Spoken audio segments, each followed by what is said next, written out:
The Holy Bible, New King James Version, Deuteronomy 17. You shall not sacrifice to the Lord your God a bull or sheep which has any blemish or defect, for that is an abomination to the Lord your God.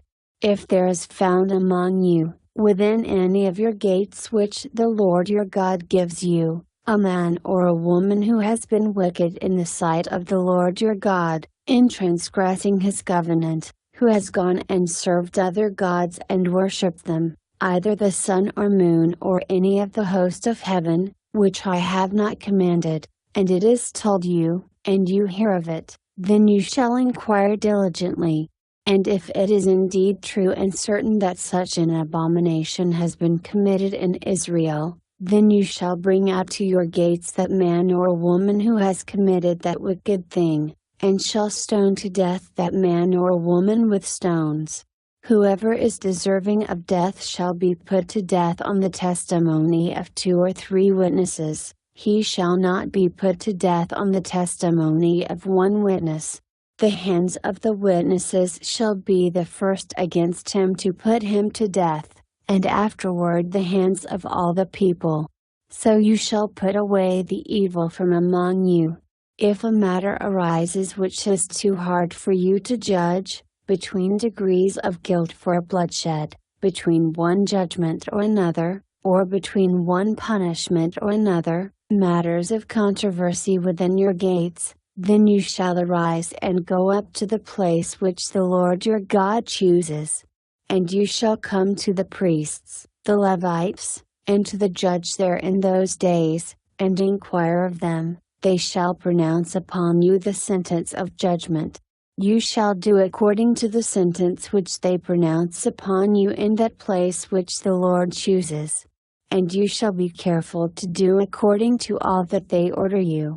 According to the sentence of the law in which they instruct you, according to the judgment which they tell you, you shall do. You shall not turn aside to the right hand or to the left from the sentence which they pronounce upon you. Now the man who acts presumptuously and will not heed the priest who stands to minister there before the Lord your God, or the judge, that man shall die. So you shall put away the evil from Israel. And all the people shall hear and fear, and no longer act presumptuously.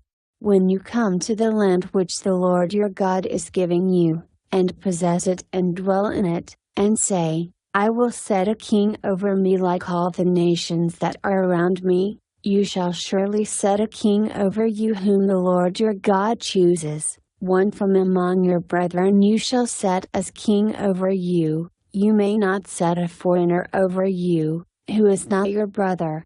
But he shall not multiply horses for himself, nor cause the people to return to Egypt to multiply horses, for the Lord has said to you, you shall not return that way again.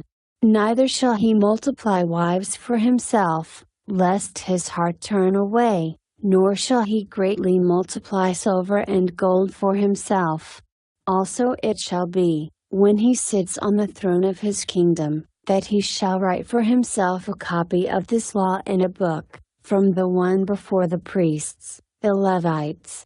And it shall be with him, and he shall read it all the days of his life, that he may learn to fear the Lord his God and be careful to observe all the words of this law and these statutes, that his heart may not be lifted above his brethren, that he may not turn aside from the commandment to the right hand or to the left, and that he may prolong his days in his kingdom, he and his children in the midst of Israel.